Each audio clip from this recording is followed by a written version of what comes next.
Without a shadow of a doubt, it's the Crockett Show in social media history. I got my man, Donovan Saadiq in the building. I got my girl, Demetria K. Say, I got a monster sitting up at the top, Mr. Robert Williams. We waiting on Wayne Dolecifino to come in, but we ain't gonna wait. We gonna get it in, man, tonight. Bail reform, compassionate releases. Y'all know what it is, man. It's the war zone. Let's get to it. Say, I want to welcome y'all into the war zone, man, and we're waiting for Wayne to show up. You know, Wayne is busy, man, so he'll pop in a minute. He'll pop in a minute. If he doesn't, that's cool. I mean, we're gonna rock and roll with what we got. So I wanna say what's up to my co-hosts Donovan and Demetri. And it's been an eventful day for us. Yeah. Going to school and looking at the research and all that. But tonight it's not about that. It's about something that's very near and dear to a lot of us, especially the African American community. Um, Bail reform, compassionate releases is something that's a major hot topic throughout the country. A lot of people feel like we don't need bail reform. A lot of them realistically don't understand bail reform and compassionate releases. Right. But at the end of the day, hopefully we give you some clarity tonight. So I'm gonna turn it over to my co-host Demetri K, and she gonna get us going. Well, so hello everybody, and especially Mr. Williams. How are you? I'm doing great, Demetria. Good to see you. Oh, good. So I'm one of those people. I'm on the side of bail reform. I think it's long past due. We in California, Donovan and I are in California, so California is one of the first states to actually pass bail reform. Which basically says that you are able to. They got rid of the cash bail system, right? And it basically benefits people who are poor. And who don't have the money to bail out. And so I'm one of those people. I'm glad that it's being done, and it's being done all over. And I know it's not perfect. And some other states, I think Texas is one of them. They got some sort of amendment. I'm trying to understand what it's about, so I'm sure you guys will tell me. But yeah, it's long overdue. We all know the story of Khalif Browder in New York. The young man that was jailed for 3 years, and he's accused of stealing a backpack or robbing somebody is what it was. And he stayed in Rikers Island as a 16-year-old for 3 years without ever going to court or any of that. And, one day it just let him go, but he stayed there so long because he wasn't able to afford the $10,000 bail. His family wasn't. And so we know the unfortunate story of what happened to him. He ended up committing suicide due to the horrors that he experienced as a 16-year-old child in Rikers Island. And anything and everything you can think of happened to this child. So I'm for bail reform. Me? Take it away. I didn't know you were up there in California. Yes. And my man here, where are you at right now, man? California, Riverside. Ah, look at you, Jerry, doing it big. Welcome to Texas. Welcome to Texas, where the Confederate flag flies free. Yeah, bail reform, compassionate release. It is a big issue. It's funny that the COVID virus has actually uncovered as many issues as it has created, right? On the justice reform side, bail reform is one of those. We know what happened during the presidential primaries. Democratic socialism was a big topic, right? And now we're seeing it spit out all over the place. Folks are able to go to college online for free. Folks are able to get tested for free. The government spitting out stimulus checks. And so this COVID thing has really uncovered issues, mostly humanitarian. Compassionate release, bail reform happen to be two of those. Before I get off into the compassionate release and bail reform, though, Listen, compassionate release and bail reform are really just a couple of the components of justice reform. And that's what I do. I'm a justice reformist, comprehensive justice reformist. Now, we used to say criminal justice reform, but we're trying to change the narrative on that, because the focus is the system, right? If the system treated everyone fairly and equally, you wouldn't have to worry about, what happens with different races, ethnicities, and so forth and so on. And so bail reform and compassionate release are just components of justice reform, which is what we're fighting for. And by the way, I am the founder of the Alliance for a New Justice System. It is an organization that is a collective group of elected officials, of justice reformists, of organizations, even media, that have come together to shine a statewide and national spotlight on the issue of justice reform in hopes that our leaders in Austin will embrace this important message leading up into the 87th legislative session. We understand that numbers mean power, right? Last session, as I would go about testifying from one committee to one committee, you know how they ask you, what's your name and who do you represent? Well, back then I would say my name is Robert Williams, and I represent the Coalition of Black Democrats on all things related to justice reform, and they would understand that there's 1,000 or so people behind me. When we walk in there in the 87th session and we say that we are the Alliance for a New Justice System, they will understand that there are hundreds of thousands behind us on this very important issue of justice reform. Compassionate release, for those who don't know what it is, hell, it's just what it sounds like, right? It's a humanitarian issue during this time of the COVID crisis. If you can just imagine your county jails, for those of you who've never been in one, they are very crowded, folks packed in there like sardines, not the most sanitary place in the world. And we have 70% of those who are there. First of all, you can't call them criminals because they're there because they simply can't afford bond. They haven't been convicted of anything yet, right? So they're not criminals, they're inmates. Second of all, just about another 70% are there for nonviolent or low-level drug offenses, right? And yet during this crisis, when we are practicing social distancing out here in the world, when we're wearing masks and spraying cleaner on our hand everywhere we go, don't drink no Lysol, y'all. That don't work. But doing these other things, it's not possible within the jail cells. And so the humane thing to do, the compassionate thing to do, is those who are simply there because they cannot afford their bond, those who are nonviolent offenders, let these people out. It's just as simple as that. Now, a lot of people think when we say let them out, you just let them go free. No, they got to come back for their court dates and they got to do all that stuff. But at this time, let them out, right? Decrease that crowd size, just like you're trying to do in the restaurant. You're saying you don't want them up to no more than 25% capacity here in Texas, so you'll be safe. If the object is to keep people alive, if the object is to contain this virus, this is a no-brainer, something that we must do.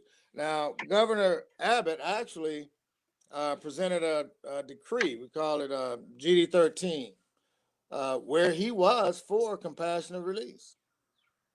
There were a couple of problems with the decree that he had.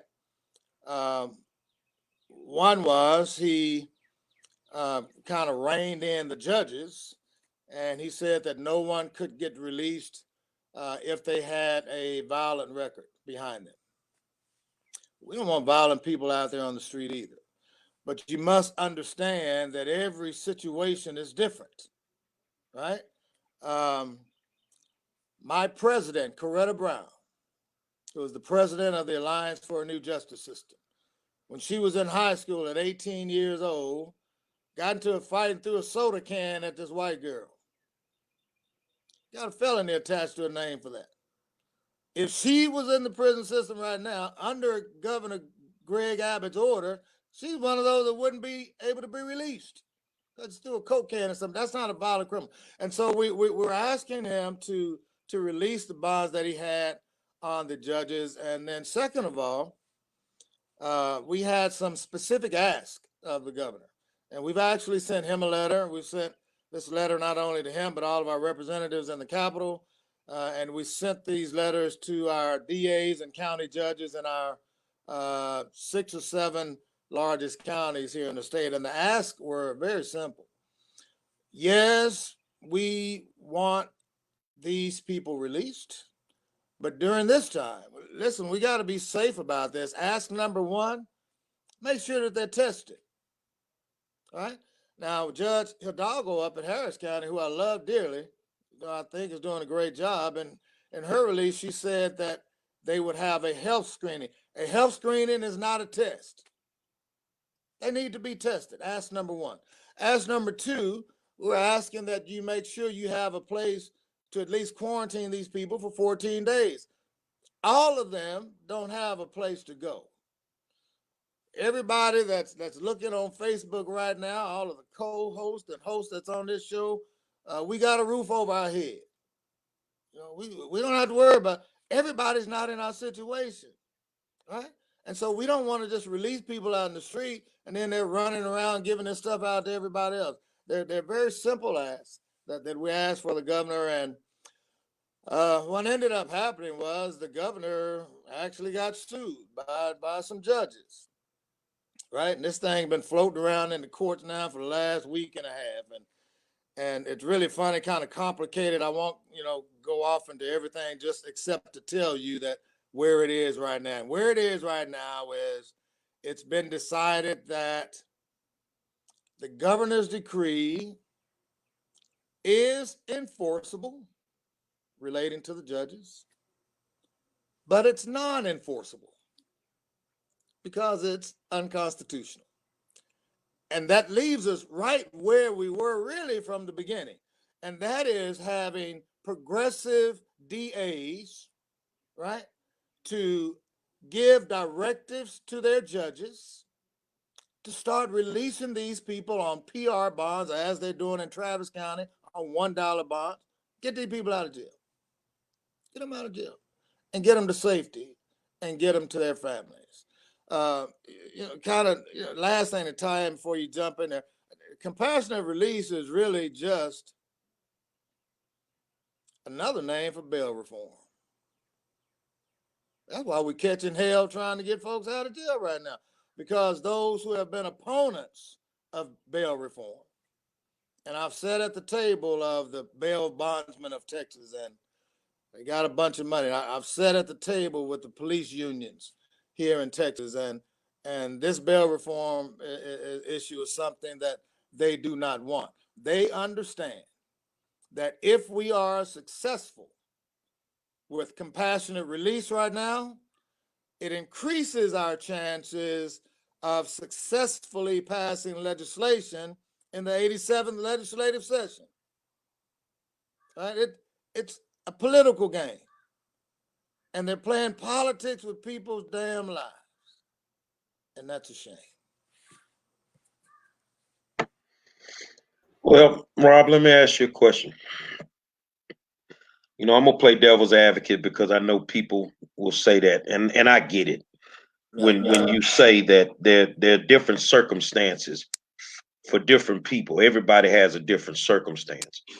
But every now and then you got that one that a judge may feel compassionate for, allow them to go out of jail. I think it happened a couple of weeks ago, and you know, and guy go out there and he does something crazy. You know, this is what the people who are against compassionate release bail reform look for. We don't do the statistics on the success stories of the ones that were let out and they do what they're supposed to do. But we see the statistics being thrown in our faces on the one or two cases where you got that one that's just gonna get out and he ain't gonna do right, and then he ends up caught up in something else. You know, what is your opinion on, especially in Harris County, with the police union, with Joe Grimaldi, the president of the police union, who I think is firmly against compassionate releases and bail reform. You know, what's your opinion about, you know, the guys, especially the bail bondsmen in Harris County as well as the police union? At this point, I'm not particularly going to call out any names. They are against bail reform for a few reasons, and they will use the fear tactics, if you will, finding a situation where someone has been compassionately released and a day or two afterwards has gone on to commit a crime, right? And out of the hundreds that have been released, they'll find that one, Acevedo will put it on the Channel 11 News. Kim Ogg will put it on Channel 11 News. See, this is why we don't need bail reform, because this, that, and other. Hold on. And I really hate to bring up this part, but, you know, Jerry, I'm like you, man. I mean, we hold people accountable. And at some point, you got to hold your judges accountable. No questions. I mean, if I had an issue with compassionate release, I think that some people don't deserve bonds. So if Grimaldi or if the chief has a problem with compassionate releases, I would ask them, why did Gerald Goins even get a bond in the first place for killing two innocent white people when we got people in there that's in there on some BS and you won't let them out? You're exactly right. You're exactly right. And you know, and this is they use that to convolute the message of bail reform, right? You know, they put that out there for the general public that really isn't involved as we are, so that when it does come up, you know, the first thing, hey, there my boy is Wayne. What up? I'm gonna shut up, man, and let Wayne come in here, my boy. What did I do? You in the building, man. 8 o'clock. He did nothing yet. I'm sorry, man. I just walked into my house from my office and then I saw your text and I said, "Oh, I'm in trouble." You all right? Yeah, you're all right. Good to see you. What are y'all talking about? Talking about compassionate release and bail reform. All right. Well, I'm a compassionate guy, so I'm going to play the bad guy tonight. Okay. Yeah. Look, can I start real quick with a preface that the criminal justice system in this country has been unfair to people who don't have money, whatever color they are. I think it's been uniquely unfair to the African American community. Okay, but having said that, I think the problem is that the public at large was sold bail reform, compassionate release, whatever you want to call it. And I'm going to take the COVID stuff out of it. We were sold it to say, look, people should not be in jail just because they're poor. And people should get a second chance when they do something wrong that's minor, right? They make a mistake, okay? Beating up your girlfriend, robbing stores, hijacking people, killing people, that doesn't qualify in my view. And what's happened is that it has been used as a narrative to basically just let everybody out. There are people getting out for $30 that then go kill somebody. And it's the minority community that's going to suffer the most. And but so, you know what, bro? You know, you can't get away with that, man. You got to be specific and name that person. Who is it? Oh, somebody got out for $30 and killed somebody. You can't. Dude, that is the convolution of the message right there. No, man, you can't just throw that shit out there like that.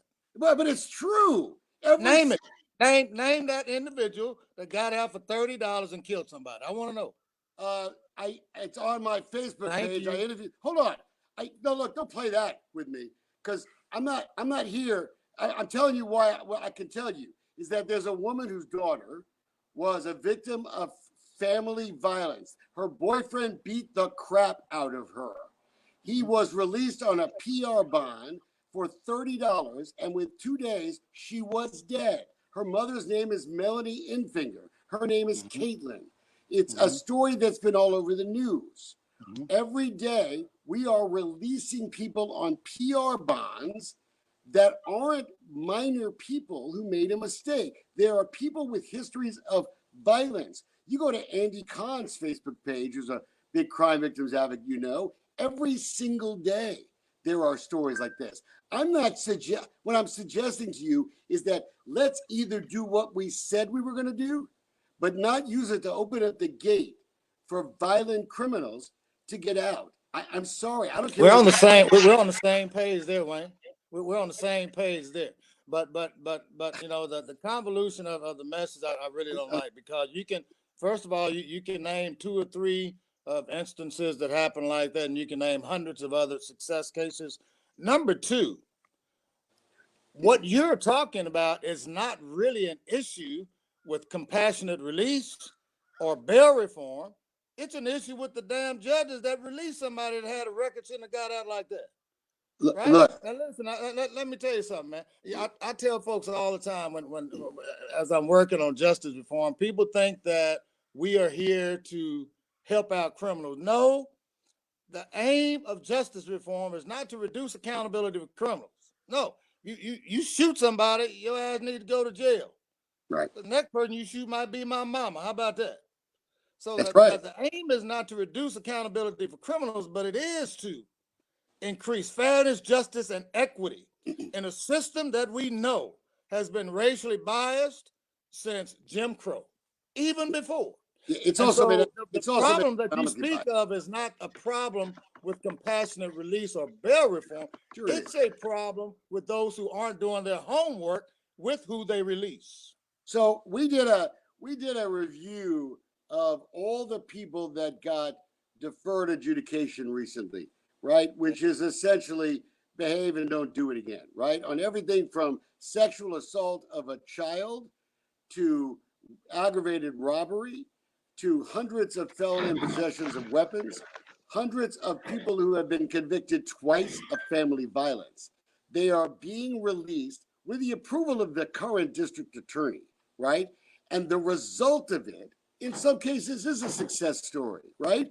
But it's also, people are getting beat up. 50% of those people, 50% have either reoffended or violated their terms. Look, I'm with you on the. Where'd you get that data? Where'd you get that data from? I'd like to see it. I have not found it. Okay, so we did a request to the clerk's office, and we know.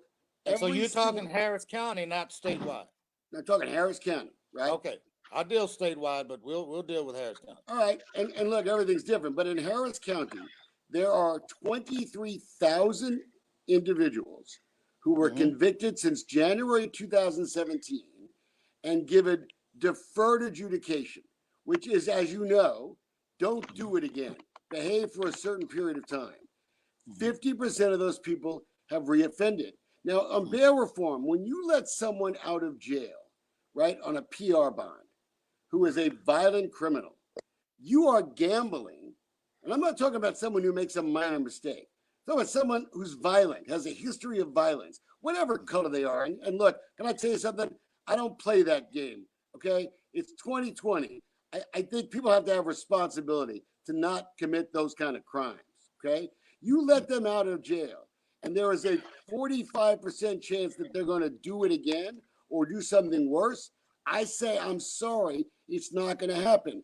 Violence should not be given any compassion. But first of all, I'm with you. Violent offenders should not. Hold on. I got 2 points to make right quick. Sure. Violent offenders should not be released, and right. I mean, that's when we sent our letter to the governor addressing his decree. We agreed with him to a certain extent. We did want the judges to have the flexibility to look back on these inmates' records to see if they would actually be eligible for release or not. The convolution of that message, I really can't stand. The second thing. Okay. Go ahead. What's that? No, go ahead. I'm listening.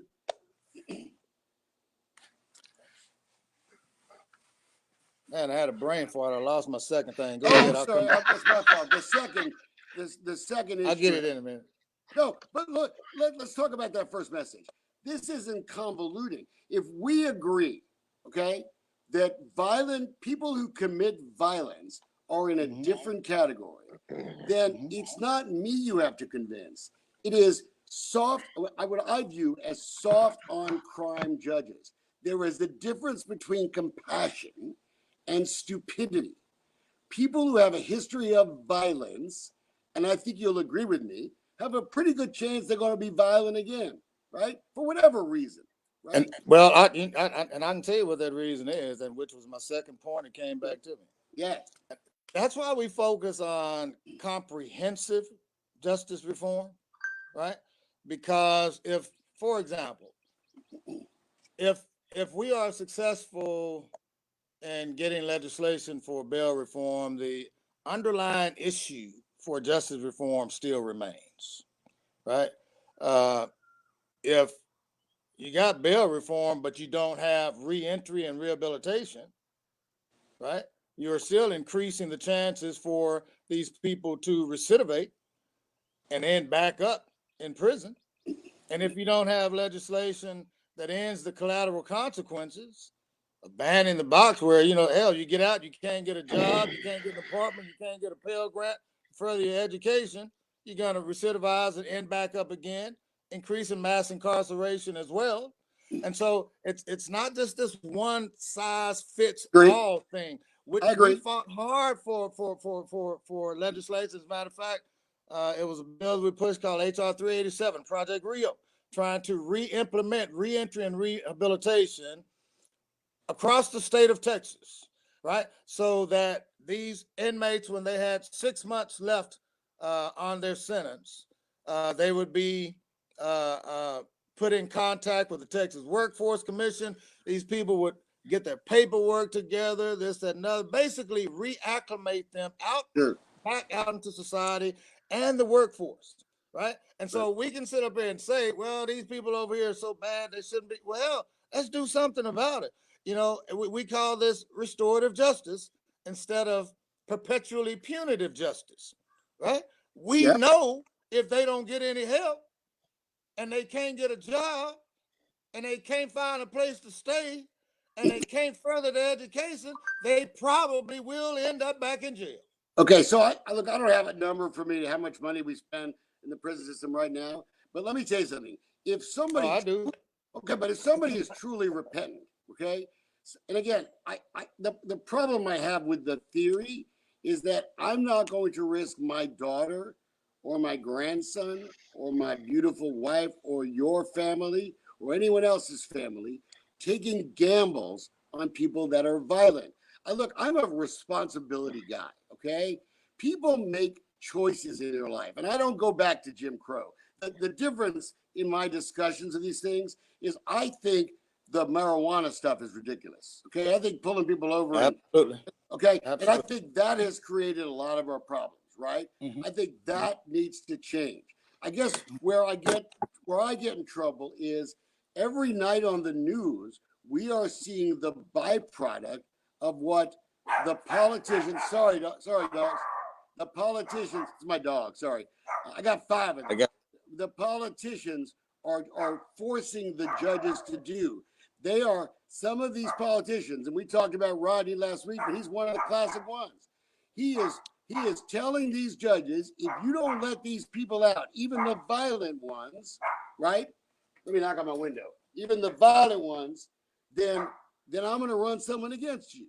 If we could agree that the African American community, which elected many of the new judges, right? I think we'll agree with that, right? Politically.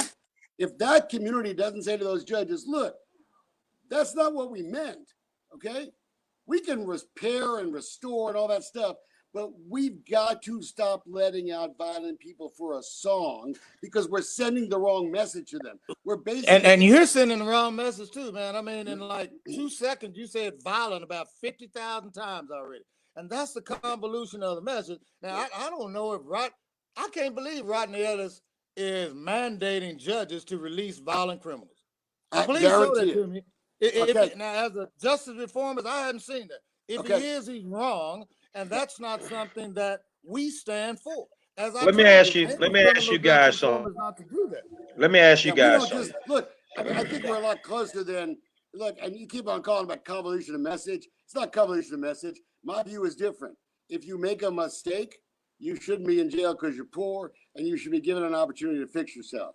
If you go around raping people and robbing people at gunpoint, right now there are people that get busted who are already felons in possession of a weapon. I hear Democrats and criminal justice reform people all the time talk about gun control. Okay, and I don't want to change the subject, but let's be honest. Right now we have a law that says if you're a felon, you can't have a gun, right? That's not that complicated. We are arresting hundreds of people with guns who are felons, some of them dangerous, violent felons. And you know what we're doing? We're letting them out of jail with the promise they won't do it again. So man, you say we're close together, but we not that close, man, because you hadn't heard me sit up talk about felons, guns, violence, and I'll tell you why. Because 70% of the people that are incarcerated now don't fit up under the classification that you're talking about. You're talking about the minority of those that are in there. First of all, 70%, man, right there in Harris County, are there for low-level drug offense or non-violent crime. Talk about 70, Wayne. Let me say this, guys. That's what I said. We're not that far apart. Where I think a lot of people are scared and angry is when they turn on the news and say, this was not what we were told this was going to be. Most normal people, right? And I'll put the freaks and the racists and the other nuts somewhere else, right? Most normal people are cool with people fixing their lives. What they're not cool with is the fact that it seems to be increasing crime. Now, maybe crime is increasing just because, but it seems like every night, and you can go on Channel 13 or Channel 2 and see every single night, there seems to be a story. Some 3 guys were just arrested for Bro, you worked in the news. They sensationalized. They ain't going to go talk about the guy that went out there, hundreds that have been released that are success stories. Yeah, because come on, man. And I will tell you this, where I think that we are close together. And this is why we founded the Alliance for a New Justice System. Yeah. As I worked in the Capitol lobbying on justice reform last session, one thing that came abundantly clear to me as I went from office to office to office of these representatives, and that is, man, hardly any of these people truly understand the issue of justice reform. Man, it was like I'd have to get like kindergarten classes and all these different things. And so if our representatives feel like that, you are correct that the general public feels like that as well. And that is one of the goals of the Alliance for a New Justice System, right? Is to put a message out there on justice reform that is palatable on both sides, that people can understand, that they understand not only the humane side, but the financial side of it, right? And the results of a restorative side. Let me jump in here, guys.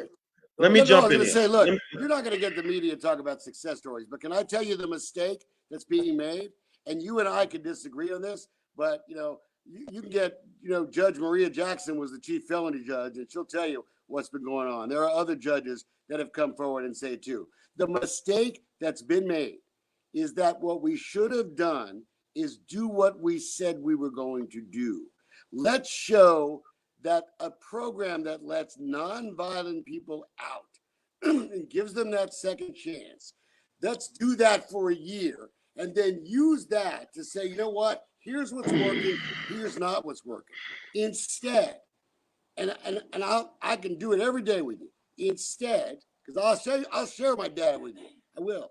Every day, you see cases of people who are getting second and third and fourth chances to screw up, and they are. And I don't want someone in Acres Home or my neighborhood, Stella Lincoln, Braeswood, or any other neighborhoods. I don't want somebody's grandma killed because somebody who had a record of violence over years and years gets some free deal. I want them to have to put grandma's house on the market so they'll behave. If there's no one thing you're saying I like, Wayne, and you're saying let's make it work. Yeah, Okay, but let me jump in here for a second. We have to agree. Let me jump in here for a second. What I need both of you has to be to the Democratic judges. If you keep letting out violent people for a song, we will replace you. And in return, I think most of that, what I would describe as the more conservative community, whether they're white, green, blue, whatever, that they will say, okay, because people were for this bail reform. But then, you know, you take a bite of the apple and all of a sudden you want the whole fruit. That's the mistake. Because now people are saying, this wasn't what I signed up for, and you sold me a bill of goods. Well, let me jump in here, guys. Let me jump in here. Now, I need both of y'all to forget for a second. I don't hear you. What is your race? Forget what your race is. Now, I'm gonna go back for a second. The 13th Amendment of the United States of America says that slavery will exist in the form of incarceration. Gary, they can't hear you. Oh, okay. My mic is on. Can you hear me now? Can you hear me? I can hear you. Okay. I need both of you guys to forget what race you are just for a second. Don't worry about being African American or whatever. The 13th Amendment of the United States says that incarceration shall exist in the form of slavery. That's what it says. So from day one, it was put in place. It was. Can y'all hear me? Okay. Okay. Yeah, it's funny. I can't hear either one of the other folks. No, their mics are muted, Wayne. Can you hear me? Hello? I can hear you. I don't think I can. The 13th Amendment was created for a reason. And slavery will exist in the form of incarceration. You might need to come back in and out. Yeah, I hear you, sweetheart, but I don't hear this. I don't hear the stud general. Okay, hold on a second, y'all. I don't know what's going on. Let me just say this here, and we'll catch it up. The 13th Amendment says that slavery will exist in the form of incarceration. So incarceration is a big money business. It's a big money business. I'm gonna call him and see if I can get it there. When it comes to fixing a problem for the African American community, we always seem to have to do multiple studies, or it's going to take this long, or give us 1 year. Let's try this. Let's try that.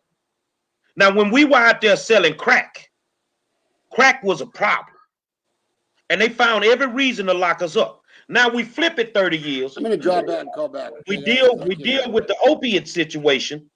They treat it totally different. Justice reform should have been done a long time ago. But because you need those inmates in those beds, in the county, in the prison systems, is the reason that you're dragging your feet. You're coming up with the excuses as to why this cannot be done. That's all it boils down to. The bail bondsmen know if we get compassionate releases and bail reform, a lot of them are going to go out of business. Mm-hmm. So it's good if we can create the fear factor. It's good if we can create it. But until that man or woman becomes a convict, he's considered an inmate. He has not been, you've not convicted him of anything. As Aaron said, violence is a hard word.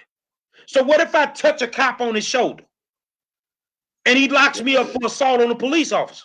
There you go. Okay, I can't get out of jail. Mm-hmm. What if two kids have a fight in school? Mm-hmm. You see what I'm saying? And this goes wrong. People have to clearly understand one thing. And no matter if you're black, you're white, Italian, whatever, when it comes to the African American community, the prison system was designed for us. And now it makes billions of dollars, and now you're dragging your feet as to the reasons why we have to continue to stay in these jails unjustly. When you can sit here and tell me that you can support a president that put an ad in a paper for 4 African Americans and a Latino brother in New York and agreed that they were violent offenders that raped somebody, and then 15, 20 years later, you come back and have to apologize for it? I'm rocking with justice reform, man. Come on. You know, I heard Wayne say, man, he doesn't go back to the Jim Crow era. You have to. You have to. If you truly want to understand this issue of justice reform, you have to. You have to understand what the black codes were and what the vagrancy laws were, right? A black man spit on the side of the road and they can put him in prison, right? And then you had the convict leasing law, so that black man that spit on the side of the road that you now have in prison, you can lease him right back to the fields that they just came from right after the emancipation, right? Yeah. Right, and you don't see nothing too different right now, to be honest. Oh, you know what? Can I tell you something? This is where I get sort of frustrated, okay? Right. Because I'll be honest with you. Look, I think, look, I'm not the spokesman for white people, okay? So I wasn't here, right? So let me just suggest to you that I began this by telling you I fundamentally agree, but can't possibly understand, but fundamentally agree that the system and everything from the beginning of the country and slavery and all that is horrible and rotten, okay? But so I can't go back and change history. Where I always say is, okay, I can't fix 1960, okay? I was 4 years old, okay? But what I can do, and what I would ask everyone to do, black and white, is to sort of accept some realities, right? Is that poor people get screwed in the criminal justice system. Excuse me. Not just black people. Poor people do too, right? Absolutely. We have a system that we pay some guy a couple $100 to say, represent this guy, and he says, plead out the case, right? And lots of people plead guilty for stuff because they're afraid of going to jail for a long time. I've got cases that I've investigated in Polk County where a black guy was sent to jail by a prison by an all-white jury, okay? Maybe that's a problem, right? It sure looks bad, and it sure could affect justice. I'm not stupid, and I think a lot of people get it, right? So the question is, we can spend our time trying to discuss what happened, or we can say, this is what we're going to do to change it and fix it. And that's all we can do, guys. But change it and fix it, Wayne, you have to understand why it is the way it is today, right? Like, so somebody like you normally, you know, you jumped on there and said, you know, well, you didn't own any slaves. Normally, when I hear that from a white person, I eject that conversation. Well, you came close to saying it. You came close. All right. Okay, you did. Okay, you didn't say it. You didn't say it. You got close though. But you basically saying, no. I mean, Hold on. But Wayne, you saying that we don't have to, you know, don't take it back to Jim Crow. Don't worry about those. Guess what, man? I was brought up doing Jim Crow. I walked through colored and white lines. I get it. With my mama. No, I'm not telling you it didn't happen. Texas and to get in meat market with a little white banister separating us. We walking on the red dirt up there. They walking on pretty white tile. My mama sitting up talking to these people across the boundary. I'm like, how come we can't walk on the white tile? Yeah. We have to understand where we have come from. And this system, when you understand where we have come from in the criminal justice system since Jim Crow, you understand there's one very important thing, that this system is not broken. It is operating as intentionally designed. That's why we must go back there, Wayne. That's why we must go back there. Now, in order for all of this to change the way you want to, man, now you're talking about a moral revolution in America, really. And we know that shit ain't gonna happen. Martin Luther King said this in response to that. We cannot stop them from not loving us, but we can stop them from lynching us, which was a direct reference to policy and legislation, because we can't change nobody's heart, right? But we can change this legislation, and that's what justice reformers do, and that's what I work for every day, bro. Yeah, look, I respect you, and I get it, right? I'm not defending, and look, and I have to sort of say one thing, okay? I think the idea that anybody ever had anybody as a slave is the most disgusting thing ever, right? My ancestors are Jewish, right? Jewish people were held slaves in Egypt for thousands of years. I'm not defending the history of screwed up people thinking they're better than other people. I treat people like treat me. I didn't think you were. Okay, but it's important to say that, because what I hear you say is today that we are this. Look, the system is screwed up, but I don't accept your argument that we are lynching people today because of the color of their skin. We are lynching. We are punishing people unfairly today. I think much more because of economic reasons, not racial reasons. Because I can show you the statistics. I think you know what I'm going to say. Is if you're poor and you get busted, it don't really matter. You're going to get a crappy lawyer if you get one at all, because there's not many public defenders offices that are worth their salt, right? And the system, there are cops that screw up. There are prosecutors who lie. Look, I've been investigating stuff for 30, 40 years. I cut my teeth as a reporter investigating the Joe Campos Torres case and the Randall Webster case and the police throwdown cases of the 70s, right? I get it more than you probably know. And I think it has a lot more to do with individuals and the views of criminal justice than race anymore. That's all I'm saying. What? In a lot of places. No, you didn't just say that. I do, because that's what I think. I'm sorry. Okay, you're wrong. Okay, well, I could be wrong. I respect your opinion. You're wrong as hell, bro. No, but no, look, that's because you walk down this aisle with me. You know what, man? I walked into a auto parts store today. I had on a black mask. I frequent that auto parts store. Them people know me in there. But when I came on it with that mask on, I mean, the feeling that I got was just eerie, bro. The way that they treated me was just eerie until they knew I wasn't a black guy coming in there to rob their store. I make that point because perception is real. Perception is real. And the color of our skin has been vilified for the past 400 years. Right? And it didn't stop at the doors of the courthouse. I'm not, I'm not saying with the judge. It didn't stop with none of those. So you cannot discount that racism is the underlying issue. Can I tell you, need to reform this system? Can I tell you real quick? In the 70s, when I became a reporter, on the police radios in the city of Houston, and I'm going to say something that's going to offend some people, so just hear me out for a second, okay? There used to be criminal incidents, right? Someone gets shot. And on the police radio, this is 1978, right? When I was first a reporter, where they said, this is a typical TNM, okay? There's a TNM. And I think all of us know what that means, right? Now, so I get cases, and people come to me all the time when I was a reporter, of cases where I firmly believe that, some guy was pulled over at 2 a.m. because he was a black guy driving a nice car at 2 a.m. Ron Wilson, who's a dear friend of mine, we used to play in a band together, the state representative.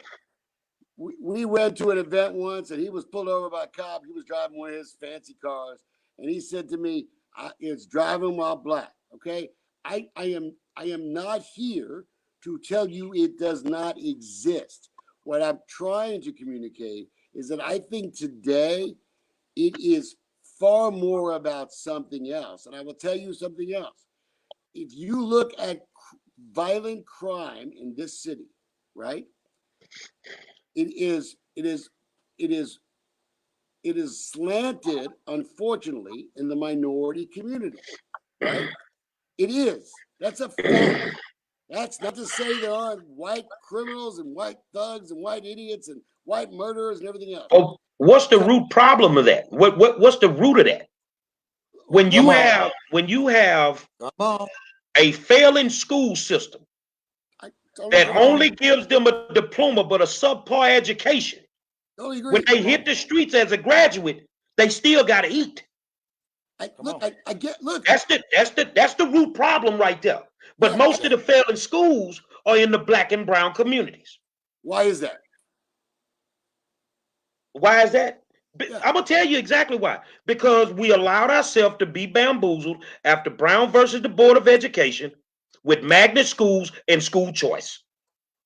And they're using it to their advantage, and they put all the resources into the affluent schools and forget that the black kids and the Latino kids on our side of town need the same education. So if you don't want to educate them and prepare them for the world, then they will have to get their education in the Texas Department of Criminal Justice. So can I look? I don't want to interrupt, dominate the conversation. But can I tell you a quick story? Back when I was a reporter at Channel 13, I did an investigation of an after-school program at Dogan Elementary, and I got into an investigation of the PTA. Right, I think it was in the 5th Ward. Right, and they were spending money on video games, some real violent movies, some even sort of soft porn movies. And when I was investigating to find out why, they told me, and look, I'm not trying to defend this. I'm just telling you what truly happened, okay? That they said that they couldn't get anyone to attend the PTA meetings at the schools, okay, in the evening.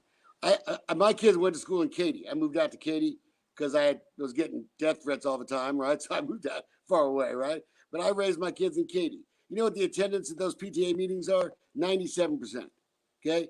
Every single parent. And I know there are people that work 2 jobs and stuff, but part of this, okay, and I'm not defending it, because when I used to do stories on North Forest ISD, they had more money coming in that place. It wasn't about the money. It was about what happened to the money when it got there. Okay, so we cannot deny that the problem is twofold, right? That for years, kids in minority schools were systematically undereducated, and 2, there's a lot of crap that happens that people don't take responsibility for in those communities because the politicians are worried about getting rich, right? Because parents don't take responsibilities of being parents. And I'm not making it a racial thing. It's just a life thing. You just did. No, it's called life. You did. Yes, you goddamn did. You just said that if black mamas and daddies raised their children better, they wouldn't be in the fucking prison. That's what you just said, Wayne. And I take offense to that because your ass ain't walk where I walk. Let me tell you something, man. Back in the day, I was a drug addict, right? Back in the day, I was a drug addict, back on the streets of Austin. Yeah. I remember specifically, if I got caught with 1 crack of cocaine, guess what, man? I'm facing a mandatory minimum of 20 years. Okay, we're arguing different and the white boy right next to me is facing a very light sentence. No, look, I am not making. I mean, you're trying, so that you know, to go all the way back. Come on, man, I'm finna take you all the way back to 40 acres and a mule, right? When we got our ass through out there and had a goddamn thing. What people don't understand, man, was that if we would have got them 40 acres and a mule, you know what that would have amounted to? 400,000 acres of accumulation of economic wealth for our people. That's what it would have amounted to. But we didn't get that. We had to scrape and goddamn claw, and y'all act like it was 1,000,000 years ago. It was just the other day. Hell, when I was in high school, I was getting books that already had 50 signatures in them. And the white school down the street getting brand new books. You act like this shit was 1,000,000 years ago. There were manifestations of what happened to us. And it ain't just because the mamas and the daddies of black kids are worse, Wayne. I didn't. Wait a second. Look. You said that. No, I didn't say that. You didn't hear me. What I said is, Jerry talked about the schools and education. And I am sharing with you realities of what I have seen as a reporter. And that's not like, I mean, look, I think older black women are some of the coolest people I've met in my years. No, I do. No, it's because you are taking, that's the problem here. You are taking the part of this problem that is societal, maybe justifiably in certain minority communities, and saying, I am just saying, well, that's the only reason. White folks are smarter or better or richer. I'm not saying that at all. I don't think that for a minute. I think what happened to the African American community is screwed up, right? And when I say I wasn't here, right? So I can't. So you can argue about 1960 with me all day long and tell me horror stories, but it doesn't change. It's not arguing about 1960. It's arguing about the ramifications of 1960 and 1865 and 1892 and what happened along the way. I understand it, but what I'm telling you is, what is your solution? You talk about 40 acres and a mule just now, okay? Right? So what is your solution to that? Because we're not talking about criminal justice reform now. I think you're talking about. Oh, you absolutely are still. You absolutely are. And see, one thing, when that seed of racism was planted in our criminal justice system way back there in Jim Crow, that thing, it started out a little seed, man, but it grew into a tree. And the branches have branched off into our educational system, into our socioeconomic system, into our healthcare system, into jobs. It's reached all of those places. That's why I'm telling you, you can't just forego and say, we'll forget what happened back in. Let's start fixing shit today. Man, it's a reason why things are the way that they are. You asked the question, how do we fix it? I didn't say forget it. I didn't say forget it. I said we can't change it. We can only, look, you can't change the past. Look, I had an accident 3 years ago. I'd like to go back and change. You also can't know where you're going unless you know where you've been, Wayne. You know what? That's partially true. And I'm not arguing that it doesn't affect what we need to do to fix things. What I'm telling you is that for the purposes of fixing it now, everyone knows, everyone gets it. It's the solution to it that matters. Look, what do you want people to do? Let's assume for the moment that I'm in this, like I'm the white guy here, okay? But let's assume for the moment, right, that I'm the spokesman for the white people, right? Even though I'm olive skin, I don't even like the terms black and white because we're all shades of tan, whatever. Okay, but I'll be the white guy for a second. No, I'm black, bro. Well, right, and you're a good-looking man. What would you want us to do now to say, okay, let's assume my ancestors came from Italy in 1921, okay? So what would you want me, as someone whose family came from Europe in the 20s, to do about something that happened in the Civil War? I'm serious. I want you to understand. We do. The black codes during the Jim Crow era. We do. That all of those families that they tore apart for a black man spitting on the side of the road resulted in what you're seeing in some of these ghettos right now. They knew what would happen if they didn't have a daddy in the family. I mean, this stuff was by intentional and by design and continues to this day. And so you say what to do about it. That's why I fight for justice reform. That's why I fight to rehabilitate. That's why I fight to end the collateral consequences. That's why I fight to legalize marijuana so it's not a gateway into drug into prison. I'm with you. I'm with you on that. Can we say this? And I'll say this here for the people that's out there.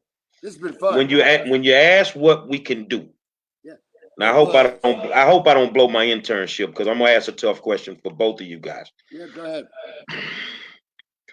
I think you should treat it justice reform just as well as you treated reparations for the Jews. In order to get those reparations for the Jews, for the Holocaust, you had to go back and you had to keep revisiting it. So what we're asking for is justice reform, but in order for us to get it, we have to go back and revisit our past. Y'all tell me. Yeah, no, I don't disagree with the premise. Okay, all I'm arguing is that I want a justice system that treats people fairly. But part of the problem is if you're poor, right, and then you're busted for a crime, okay, what would we have us do? Would you have us give you $50,000 to hire a high-priced lawyer for every single person who gets arrested? Because that's no. I want you to change the laws to make it fair, just, and equitable. That's what I want. But how do you change? What law do you change that makes that more fair and equitable? We both commit a robbery. Okay, you asked me the question. I'll tell you. The Alliance for a New Justice System has 5 priorities that we're working on in 87 legislative sessions. Okay. Number 1, legalization of marijuana. I'm with you. Right? Because once you end that gateway drug in the prisons, you start to end mass incarceration. Number 2 is reentry and rehabilitation, right? Where we reacclimate inmates back out into society, to the workforce where they're now tax-paying citizens, right? I agree. Ending collateral consequences, where once they have been rehabilitated, right, that they now have an opportunity to get a job and to find somewhere to stay and to raise a family, right? Okay. Number 4 is bail reform. That's what we're talking about right now. That's where we have to. Number 5 is cite and release, which is really was a Sandra Bland bill, right? Ending this discretion that police officers have on investigatory stops, which is another gateway into prison for a lot of our people. Sandra Bland did because she didn't use a turn signal. I can tell you a story what happened right up here to my son. I got a phone call, Mr. Williams, you need to get to the end of the corner. What happened? They got your son on the ground. I get up there. He was a senior in high school, had a full scholarship to Prairie View. He was with my nephew who had a full scholarship to the University of Texas. You know where they were going? Fishing. So when Fishing. All they had in the car was a cooler and some doggone poles. I get up there, my son handcuffed on the goddamn ground. Yeah. So when I asked the officer, what happened, Mr. Officer? He said there was a report of a robbery down the road. They said a car ran through the fence. It's barbed wire fence down here. If my son's car ran through the fence, there'd have been some scratches on it. It was a brand new car, not nary scratch on it. He got stopped driving while black. And this car was about to fuck up their whole career, right? Because my nephew is driving my son's car with a permit instead of a light. I had to do something I said I'd never do. I don't know if you I begged it. And so I'm telling you, you act like this shit don't happen. It don't happen to you because you white. No, you know what? We've been talking for an hour about this, and you still have not heard me. When I was a young reporter, there was a guy named Loyal Garner. You may have heard the case. I was the one that broke it. Him and 2 other guys were from Louisiana, came into Hemphill, Texas, and they got busted by the cops. And he wanted to call his wife. He had 7 kids. Wanted to call his wife, and they beat the crap out of him and killed him. The sheriff and 2 deputies. Look up the case, Loyal Garner, and look up the reporter that went to East Texas when his wife called me to investigate it. And they went to trial and they got off, but then they were convicted for civil rights violations for murdering a guy just because he wants to use the phone. I am not here to tell you that all over this country, still today, in lots of places, that there are black folk who are treated like they're criminals when they get stopped. And if you've gotten that from me, you're wrong. What I'm telling you is that we've got to meet somewhere in the middle, that there's got to be an acknowledgement that there are things that community can do to improve its own position. That's all I'm saying. And I don't think that's weird. I think that's right.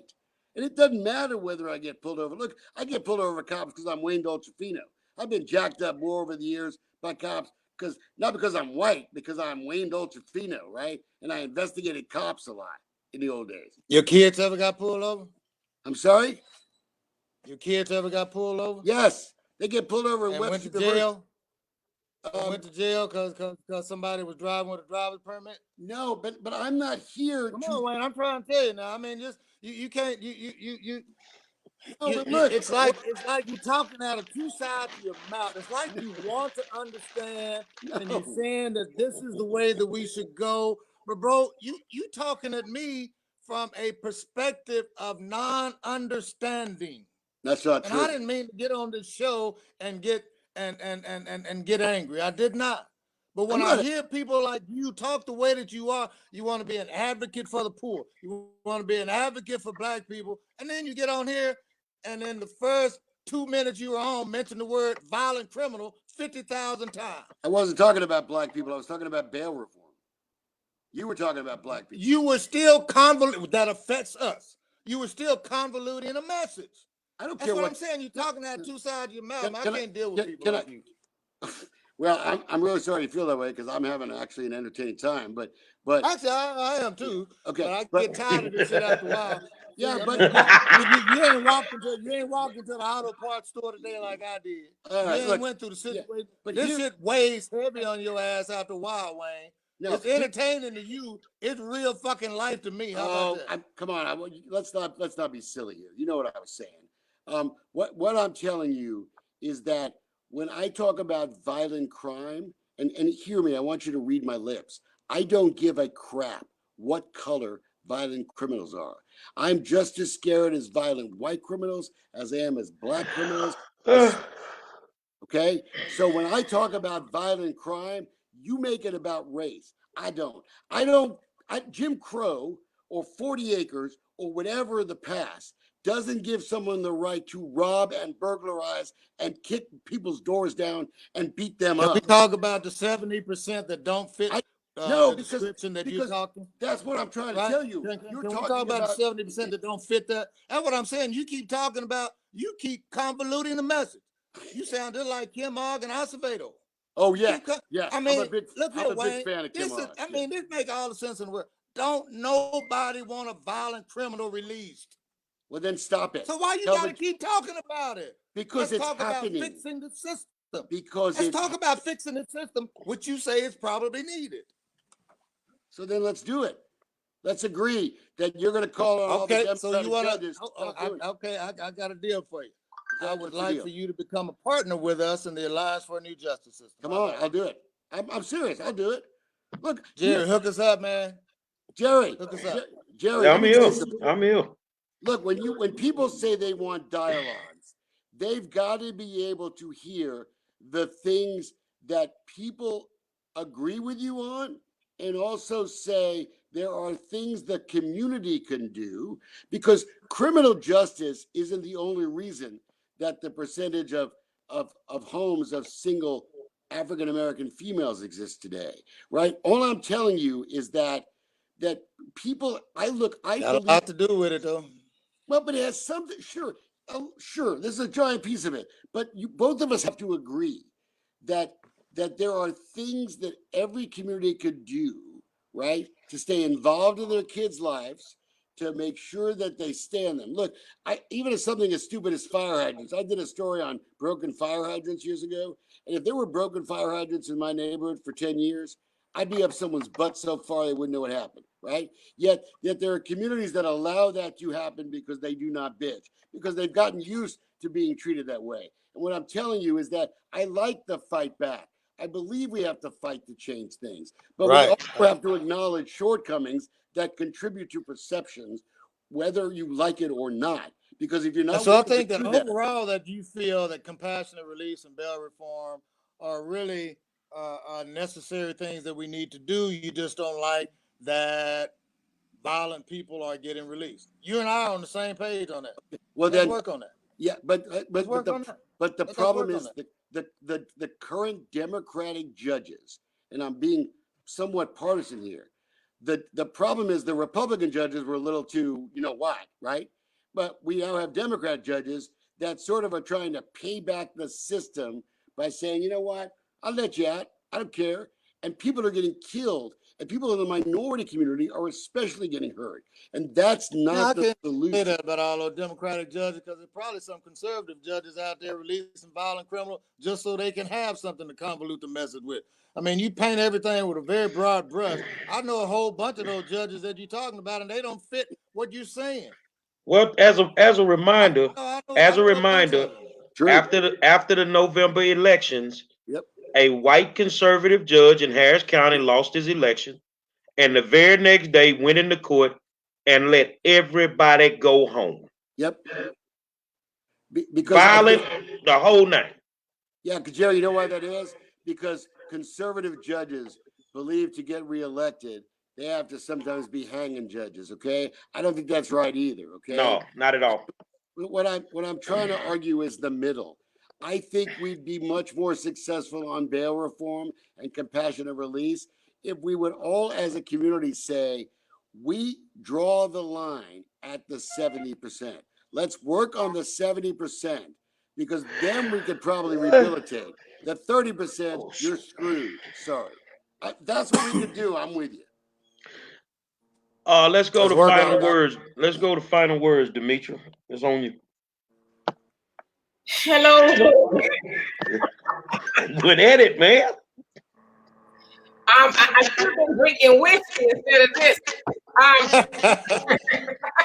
want to say this. You guys all said so much. Listen, I took so many notes of talking points I was going to say, and it's like, okay, well, I can't talk about that now, but I will say this. I think it's very telling that in 2020, we are still debating whether racism still exists. We know that it does. I mean, I just like everywhere you look. I mean, especially Black people, racism exists even when we don't even know it exists. You know, what is it? The money that was given out. A lot of minority businesses, the stimulus money for small businesses. A lot of minority businesses didn't even get it. Now we know what that's about. We know that's about racism. And so, you know, we're going to continue to talk about racism because Black people are still suffering the effects of racism from slavery. I mean, they call it post-traumatic slave disorder, in that all the things that, even though we weren't there in slavery, we still have been taught and passed down all those things.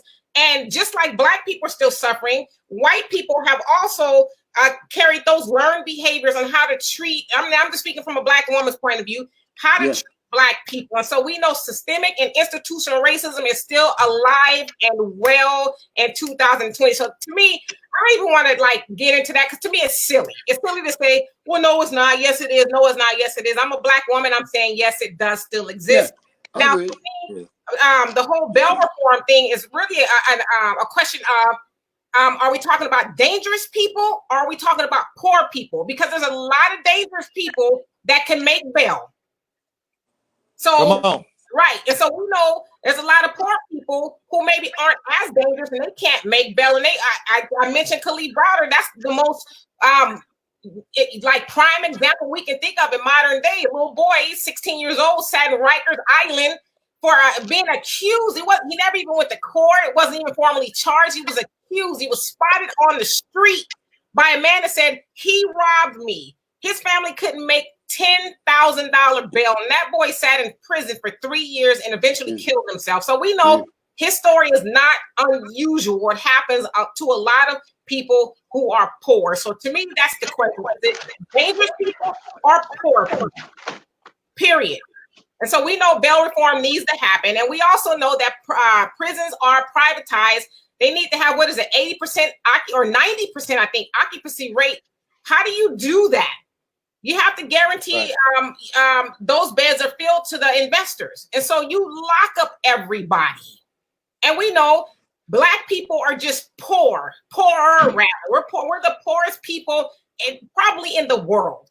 And so it's going to be predominantly us, because for one, we can't afford to get out, and racism exists.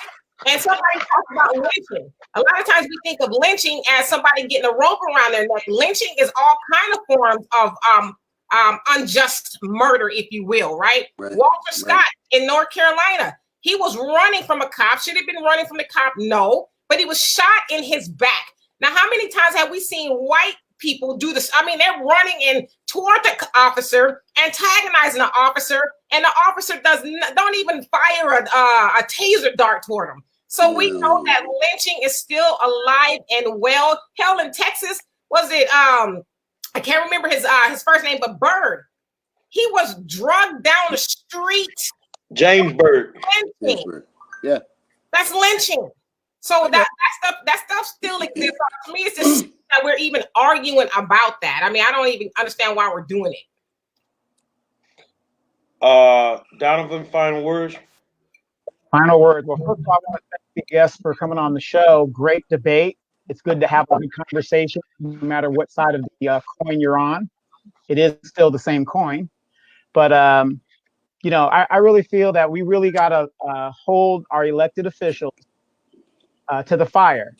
Former California DA or State Attorney General Kamala Harris, that man is still in jail today, and he did not do a crime. And we know the prison industrial complex. They got to make money. That's what it's about. Look at their investments. That's what this is all about. It's all about the money. So cut the check is what I need to say. If you give me my reparations check, I could go find my own heaven. I don't know how by the numbers how much crime will go down, but I do know it will go down in the Black community if they had opportunities where they don't have to steal, they don't have to survive, whatever you want to call it. So cut the check. But great debate tonight. I really appreciate both of you guys coming on the show. It was awesome. I'll close it out with this. One, this is a discussion between two men that I respect a lot. And it's a discussion that has to be had throughout America. Yep. It has to be had. So yeah, it's gonna get a little heated. You're not gonna like the viewpoints of Robert. You're not gonna like some of the viewpoints of Wayne. But that is how you end up getting to the table to have the discussion to get it solved. So for those that don't understand that, we get it. But as usual, man, I appreciate you guys and your viewpoints. I get to talk to these guys a lot.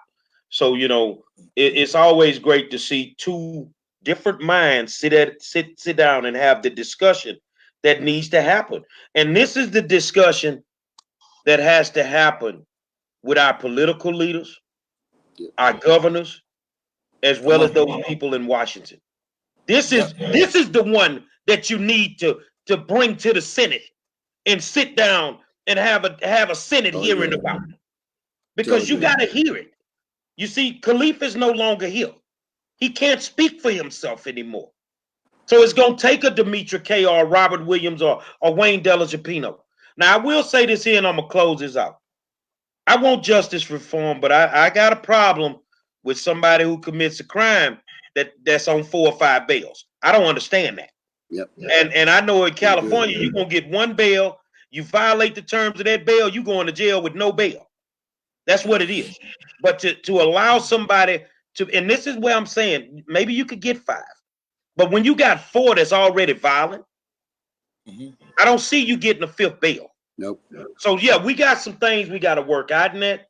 But I think if we can have this discussion on a national level, then so be it. Yeah. And I'm going to tell you guys something, no matter what you're doing tomorrow night, I'm going to have the originator of the Scared Straight program, my brother Reginald Gordon, on this show tomorrow.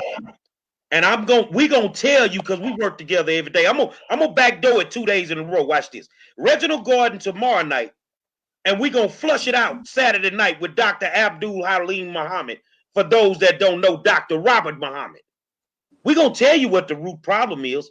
We can tell you how to keep the kids out of the jail system. But we gotta have this discussion.